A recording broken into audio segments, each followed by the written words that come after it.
Jupiter's moon Europa is a fascinating world with a salty subsurface ocean. There is a sea on the moon Europa. In fact, Europa has twice as much water as Earth does. Europa actually has twice the amount of water that Earth does. 71% of the Earth's area is water, which is necessary for life. People on Earth see so much water all the time that it's hard to think why the rest of the solar system doesn't have the same amount. But that's how things really are. Many places have been searched in search of signs of water anywhere in our world. NASA just stated that the James Webb Telescope has found not only water on Jupiter's moon Europa, but also an ocean there. This amazing find has changed the way scientists think about all of space. Come with us as we learn more about this finding and how it changes the field of science. Jupiter isn't like other planets. It's one of the most interesting big planets in the solar system. Being almost 11 times bigger than Earth, it stands over us with a diameter of 143,000 kilometers. In order to give you an idea of how huge Jupiter is, its volume is thought to be over 1,431 times bigger than Earth's. In fact, it's so big that it's bigger than all the other worlds in our solar system put together. This also means that it has a strong gravitational field pulling more than 2.5 times stronger than Earth's. It is important to be aware of Jupiter's gravity pull, with a gravity of about 24.79%, that shapes its changing atmosphere and interesting weather patterns such as the Great Red Spot and its famous bands of clouds and swirling storms. But Jupiter's huge number of moons is one of the most interesting things about it. There are an amazing 80 moons of Jupiter, and 57 of them are officially accepted by scientists. The International Astronomical Union still needs to identify and name the other 23 moons, but they will soon be official moons too. Jupiter has many moons, but the four biggest ones are especially important. Io, Europa, Ganymede, and Callisto are the Galilean moons. They were found by Galileo Galilei and Simon Marius separately in 1610, which was a major event in the history of science. People are interested in Galilean moons because they are both historically important and pretty big. Their mass makes them bigger than even the known dwarf planets, making them some of the biggest things in our solar system. We can say for sure that these moons are very big.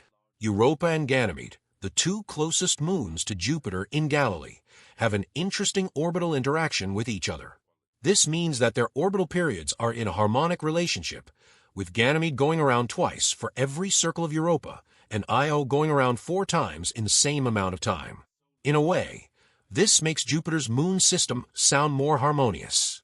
Jupiter has more moons than just the Galilean group.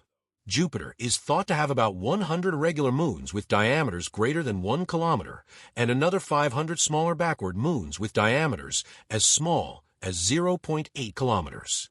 Because their own gravitational pulls are smaller, these irregular moons often have irregular shapes.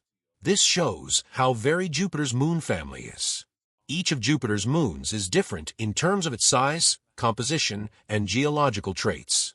The biggest moon in our solar system is Ganymede. It is a real giant among moons. For that reason, its huge size makes it an interesting place to study and visit.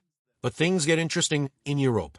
In the world of science, Europa is very important because it is the 6th biggest moon in the solar system and the 4th largest moon of Jupiter. Europa has a very smooth surface, which is one of its most interesting qualities. The surface is so smooth that it is the smoothest of any solid body in the solar system. While most planets in the solar system, like Mars, have rough terrain and interesting traits, this one doesn't have any of those. Even though Europa's surface looks mostly smooth, it has some interesting designs. The moon has a few very tall hills, but the tallest ones are only a few hundred meters high. This small rise adds to the soft beauty of Europa's surface, where big craters aren't common, which suggests that the planet's geological past has been active and changing over time. Things get even more interesting, though. You see, Europa's spin is tidally locked, which means that one side of the moon is always facing Jupiter. The gravitational pull of two stellar bodies makes one side of a moon always face its parent planet, in this case, Jupiter. This is called tidal locking.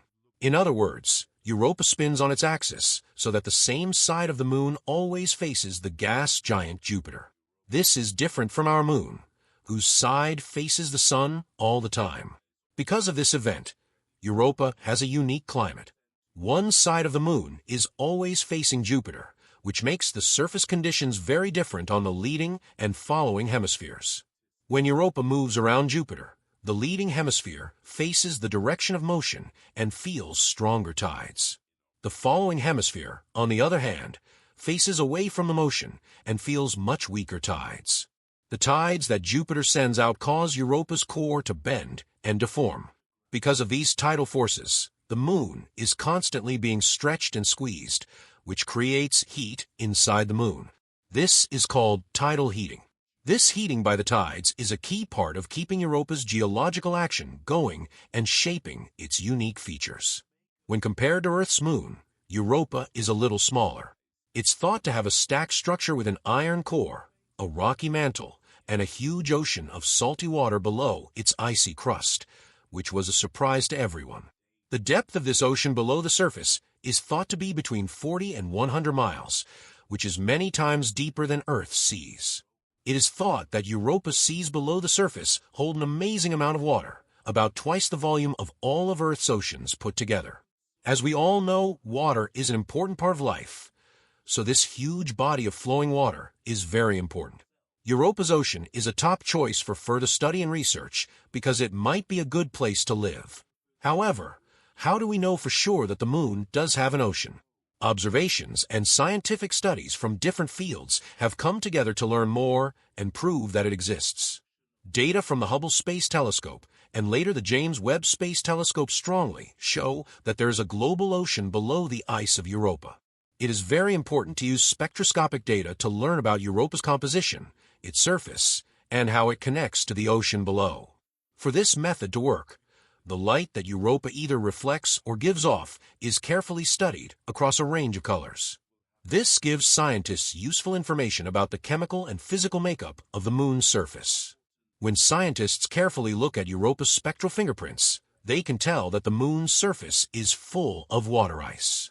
A key part is water ice, which shows how much frozen water there is in the form of ice crystals or ice grains. The discovery of water ice is important because it suggests that there is a source of water that may go below the surface. Spectroscopic tests have shown that Europa's surface has more than just water ice. It also has salts.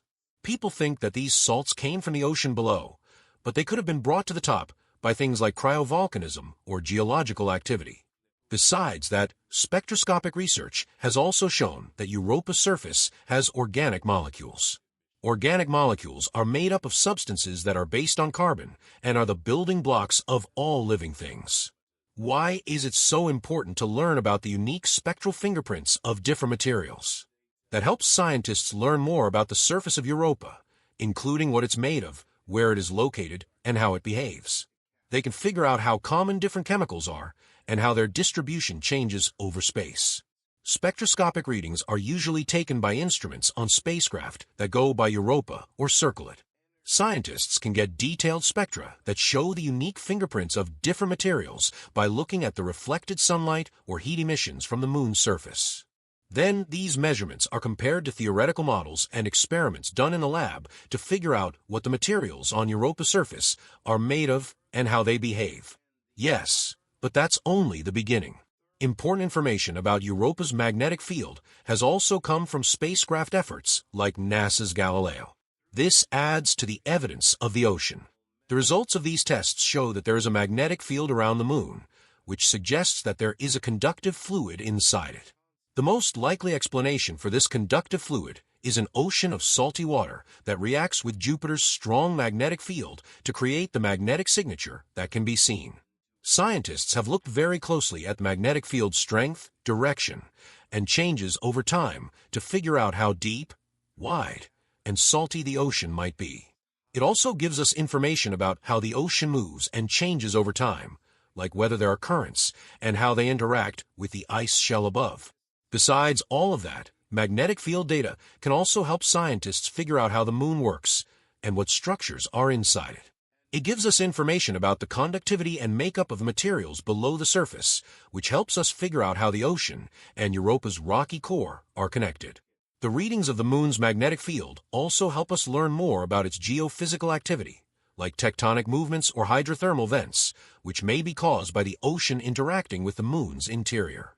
And that's not all. Thermal devices and sensors are also very important for studying Europa's surface and figuring out how warm the ocean below is. These cutting-edge tools are needed to record the heat signatures and watch how the temperatures change, which in turn gives us useful information about the complicated energy transfers happening between the huge ocean and the cold surface above it. The search for evidence of an underground ocean that might support life is like a huge scientific puzzle in space exploration. Each step brings us closer to figuring out this big question. Could the world beneath Europa's ice hold the answer to the question of whether or not life exists outside of Earth? Keep an eye on the new findings and updates about Europa.